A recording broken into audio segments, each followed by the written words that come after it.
Yeah, here we go. Here we go. Just got to do it one more time. When you've lived around the football program as much as I have, for as long as I have, by golly, you know what the story is here this after this past Saturday. Great job, IU football. Um, Welcome everybody. It's week 14. Pro Football in America 250, and my gosh, we've got a show for you today. I know nobody watches, but by God, it's going to be a great show. So here we are. After last night's game, what do we got? Chargers and Eagles, and I don't purposely. I try to draw from around the NFL. In helping shape the theme of whatever we're going to talk about in a particular week of the season here in this podcast. I really try to draw from around the NFL and do the best I can. Probably, I know I always, a lot of times reference Indianapolis Colts. I live on the north side of Indianapolis. And so maybe that seems a little too homery for you, and I apologize for that in advance or in hindsight.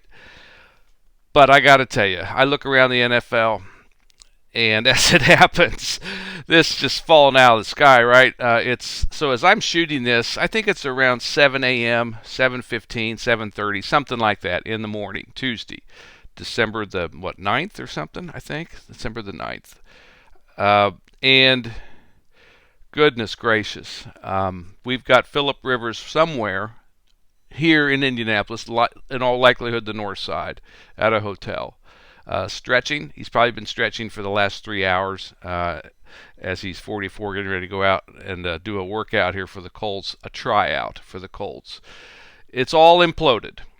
Daniel Jones, the quarterback, has been hurt badly in each of his two legs.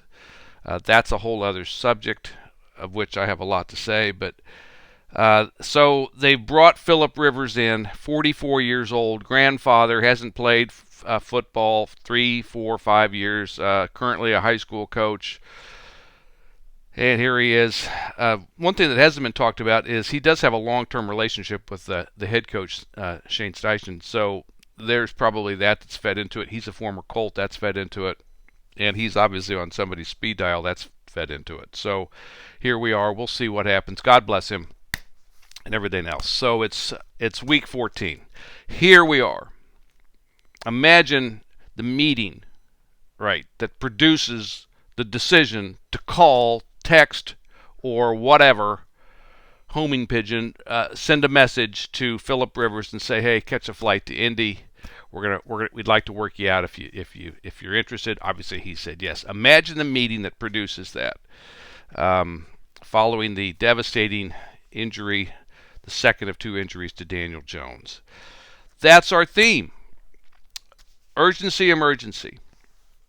Have you been in a meeting, either as a participant or as a leader of it, where it's an outright 5-star, 5-siren alarm emergency meeting? Emergency urgency.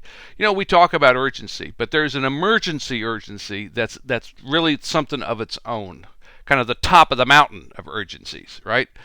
Have you been in a meeting where that's been the reason, that's been the feel, that's been everything else? I would wager that for those of you who want to just take a second and think back, okay, yeah, let me think. I'll bet you of the 4 people who watch this, one of you will draw on probably the pandemic. The spring of 2020, where things were just nuts, as your example of a clear-cut emergency urgency kind of meeting. So there may be other things I recognize, but I bet you a lot of us would go back to then, 5 years into the past, more than 5 years into the past, for the clearest example in your own personal experience as a leader. It's a different kind of environment. It's a different kind of activity that's going on, and like it or not, there's probably going to be some differences in your conduct as the leader in that situation. Emergency, urgency. One thing before I leave that is, so we've got our. Well, no, let's go ahead. Let's shift. Pro football and America 250, week 14. George Washington, he's the head coach of the Continental Football Team, brand new franchise. They're situated in a semicircle surrounding the enemy, the opposing team, the Redcoats, inside of Boston. Our guys are outside of Boston, semicircled, right? Been there, let's call it, since August. He's been head coach since July. Front office is down in Philadelphia, where the Eagles are, God help us. Front office is in Philadelphia at the Continental Congress. It's community owned up and down the coast by all of the people, whatever their numbers would be, the people who support the protest, the resistance, the opposition to England. So it's community owned like the Green Bay Packers 250 years later. Head coach George Washington, I mean, let's be honest, he's had emergency meetings at least since the start of September, it feels like. So one thing about the emergency urgency is you got to be careful in saying that. If the frequency of you saying this is an emergency, flat out emergency, every time you say that, the sand or the salt kind of drains out the bottom of the urgency reality. People don't listen as attentively, urgently as they do when they feel that it's genuine. So every time you make that call, you call that out, you send out that subject line, emergency meeting. Every time you do that on the next and the next and the next situation, it just starts to lose its grip and its power and its impact on your followers.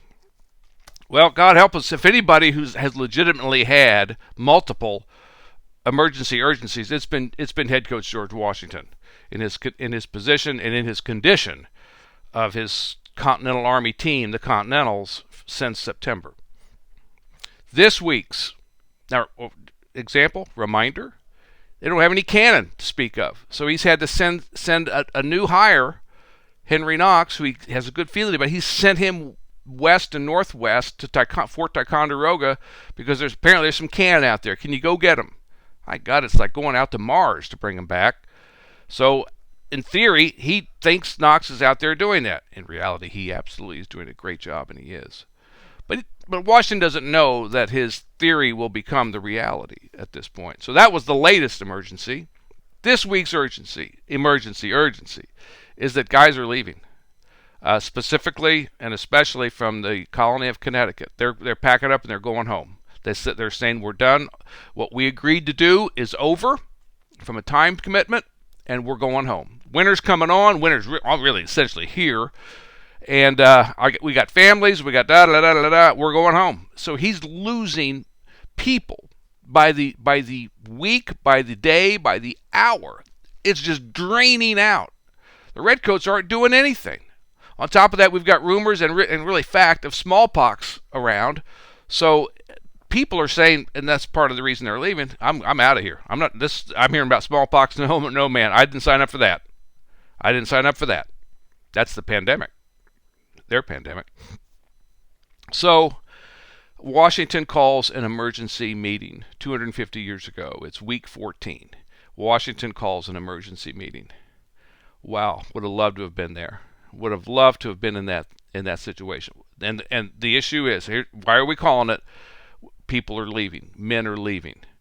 We're losing manpower without firing a shot, and we gotta figure out what to do. Now, here's what I want to leave you with. This is for owners, coaches, players, and fans.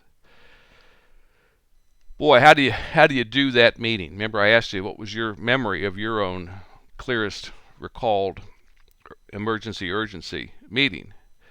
Washington can do anything. I mean, he can choose to do anything.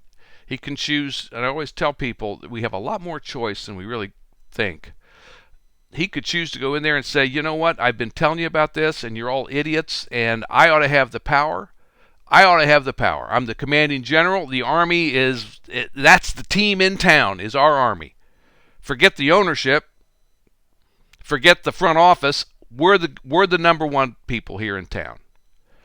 And by God, I'm going to start acting that way. I'm going to make a decision here about manpower that's going to reflect that new realization on my part. He could have done that very easily. By God, there's tons of books of examples in the past of people in his position who've made that decision. Those are who they remember. But he doesn't do it. So that's thing number one. He doesn't panic and lash out and do something that completely undermines what they're supposed to be. And remember, they're supposed to be a military power that's subordinate to a civil authority, the front office, and the ownership in the community. We're third on that list. We are not the top of the list. We're the third on that list. So he says we're the third on that list. He keeps it there. So that's achievement number one in this emergency urgency meeting. Achievement number two is who he has there. Yes, he has his core team of assistant coaches or brigadier generals, a colonel or two, but primarily the brigadier generals who immediately report to him. We got the core team there. That makes sense. Okay? But we also have a handful of very influential and very significant local leaders from the greater Boston area, eastern Massachusetts, local leaders. They're the ones who I'm going to turn to and say, we need your help. We need your help. So that's number two. He turns to, I hate to use the cliche, partners or collaborators. This is such a mealy-mouthed term these days. But he does. That's partners and collaborators. There's no better way to say it. These couple, 3, 4, 5 guys. Joseph Palmer's one of them. By the way, if you want to read about this, Joseph Palmer, it's in my Redux from last week. It's on the website. You'll see it December 4th, I think it is. I got to have you. Can you call out your militia? And can the local militia fill in while we figure out other stuff? And Joseph Palmer and his colleagues from the immediate area say, yeah, we can do that. So within about 24, 36, 48 hours of the meeting adjourning, the militia starts to come out to fill in this gap, to bridge us over this latest emergency, because they know a sense of urgency. So I think that's number one and number two. That's something I want you to think about. He doesn't panic and lash out and completely overturn everything that they've said they believed, number one. And then number two, he turns to, frankly, kind of unlikely partners and collaborators to help him get over this crisis and help the cause get over this crisis. Last thing I'll say is, when you think about it, Joseph Palmer and the people like him from the local area, that also represents the first point I made about what's keeping the nature of the cause real and alive and meaningful, which is the military answers to the civilian and the civil, and the military is in partnership with the local. So I think this is a great thing. I really do. Emergency urgency and leadership. Head coach George Washington. For all of you owners, coaches, players, and fans, I hope you have a great week as we head into week 15, and maybe I'll keep the shirt on for good luck on the collegiate level. Take care, and I'll see you soon.